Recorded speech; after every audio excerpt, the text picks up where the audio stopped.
Hi guys, Lucas Rogers from the Rogers Property Group. We're now in first week of February 2020, and it's about this time of the year when our ambitions and our goals that we set around Christmas and New Year's for the better body, healthier, and also the ambitions to get wealthy as well, build our wealth, they start to wane. What we find is in the gyms that a lot of people stop going about this time of the year now that Australia Day's out of the way and everybody's back into the full swing of work. They just get other things on their mind, and the same goes with their wealth building aspirations. You know, they have all these good intentions. Well, like in 2020 we're going to be doing this, and then those aspirations start to disappear when they get busy with kids' schooling, sports, and also work as well.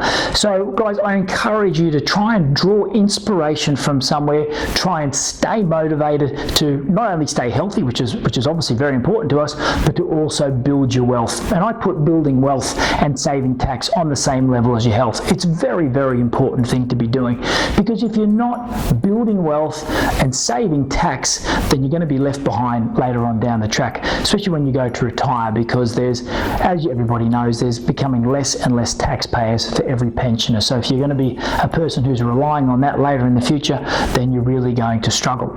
So what's been happening around Australia at the moment? Well, big news I suppose is the RBA met this week and had their first week of the month meeting regarding interest rates, and interest rates stayed on hold, and that was typically what we thought. Most analysts predicted that would be the case, and the reason being is the Australian economy is really just bubbling along as usual. It hasn't really picked up.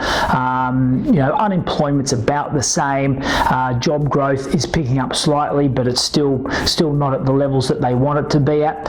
It's not really going to be until I think that the RBA stops relying on interest rates as their rudder to control the economy and starts looking outside the box a little bit. Things like tax cuts, other things like that for small businesses, I think are going to start to stimulate the economy, because the rudder of interest rates can only go so far.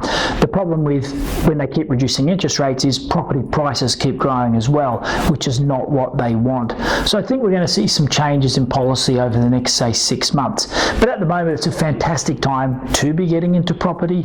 If you've got if you're employed and you've got some sort of equity or deposit, it's definitely time to be getting into the market, because there is markets around Australia which are very good prospects at the moment. Not only are you going to get extremely good cash flow, most of those properties will be cash flow positive, you're also going to get good prospects of capital growth as well. So look for the markets which are undervalued and are also providing you with a good cash flow as well, because that's going to not only keep you safe, but it's also build your wealth for the future. So look guys, get in there while you can, because interest rates, they won't stay low forever. However, I do think they're going to hang around for quite some time, but they won't stay low forever. So get in, use your borrowing capacity while you can, and get started, and keep your dreams and your goals alive by staying motivated, staying inspired somehow. So guys, thanks very much for listening, and we'll see you again soon.